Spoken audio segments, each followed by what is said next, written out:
संबंध, अगर आप प्रकृति में दृष्टिपात करके देखें तो प्रकृति में भी सभी स्वार्थ के वशीभूत ही है। जो पक्षीगण वृक्ष पर अपना घोंसला बनाते हैं उसके फल खाते हैं, लेकिन जब वो पेड़ सूख जाता है, पतझड़ की मार को वो सहन कर रहा होता है, तो उस समय वो पक्षीगण उसे छोड़कर चले जाते हैं। जिस सरोवर में सारस तैरते हैं, जब वो सरोवर सूख जाता है तो वो सारस भी उसे छोड़कर चले जाते हैं। वह भंवरे जो पुष्पों पर मंडराकर उससे रस लेते हैं, लेकिन जब वो फूल मुरझा जाते हैं तो वो भंवरे भी उनका परित्याग करके चले जाते हैं। राज्यहीन राजा का उसके मंत्री त्याग कर देते हैं। इस संसार में कोई भी प्रेम के योग्य नहीं है, प्यार के योग्य इस संसार में सिवाय उस ईश्वर, उस परमात्मा के और कोई नहीं है भगवत प्रेमियों, क्योंकि उसी का नाता सच्चा है। बेशक कोई आप पर कितना ही विश्वास करे, बेशक कोई अपना सारा वात्सल्य, अपना प्रेम आप पर लुटा दे, लेकिन ना जाने जिंदगी के कौन से मोड़ पर आकर कब आपकी भावनाओं के साथ खेल जाए, कौन आपके विश्वास को तोड़ दे, कुछ पता नहीं चलता है। इसलिए किसी ने बहुत सुंदर कहा, जिंदगी में मैंने कितनों को गमों से तड़पते देखा है, कोई किसी का नहीं होता, मैंने दोस्तों को बदलते देखा है। लोग कांटों से शिकायत करते हैं, मैंने फूलों से जख्म खाते देखा है। लोग बेगानों से वफा की उम्मीद करते हैं, मैंने तो अपनों को बदलते देखा है, मैंने तो अपनों को बदलते देखा है। विकट परिस्थिति में करीबी से करीबी रिश्ता भी आपका साथ छोड़कर चला जाएगा। और ये नातों का ताना बाना इस संसार में है। यहाँ पर कई संबंध जुड़ते हैं और कई टूटते हैं। कहीं पर भाई बहन का संबंध है, कहीं माता पिता का, कहीं पति पत्नी का, अनेकों संबंध है, लेकिन कोई संबंध ऐसा नहीं है जो हमें संसार के बंधनों से मुक्त कर दे, क्योंकि हर रिश्ता स्वार्थ की बुनियाद पर टिका हुआ है, स्वार्थ की बैसाखियों पर टिका हुआ है। स्वार्थ निकलते ही अपने भी दूर हो जाते हैं।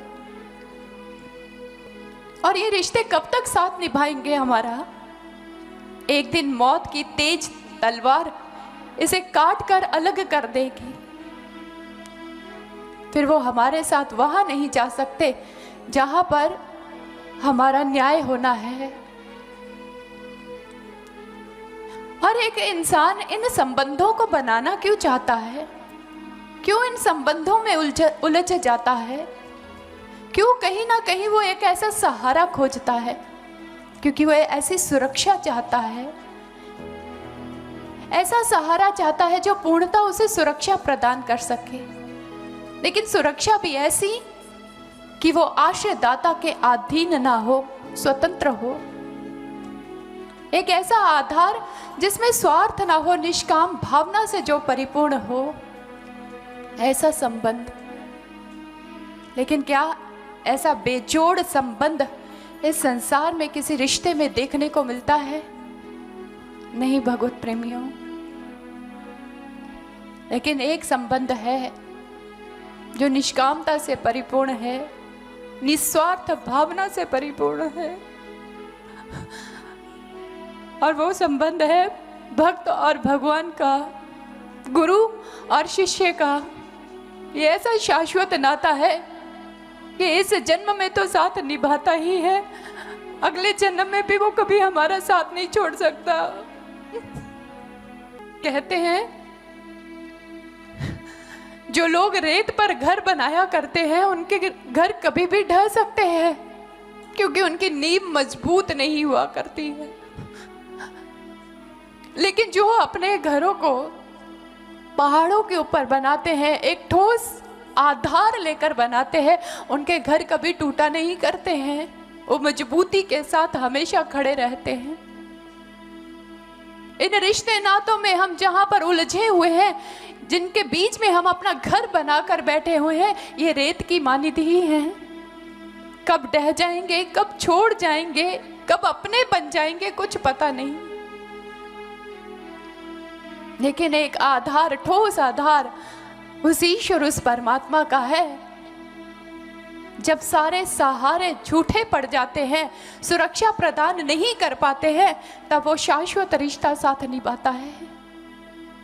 द्रौपदी के जीवन को अगर हम देखें तो कितने ठोस रिश्ते थे उसके पास, जिन पर वो अभिमान किया करती थी।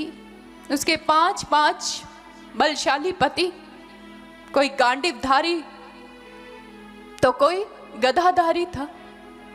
पितामह भीष्म, द्रोणाचार्य, कृपाचार्य इत्यादि पर उसका कितना विश्वास था। लेकिन क्या इन सभी सहारों ने, इन सभी रिश्तों ने द्रौपदी की उस समय सहायता की जब भरी सभा में द्रौपदी को निर्वस्त्र किया जा रहा था?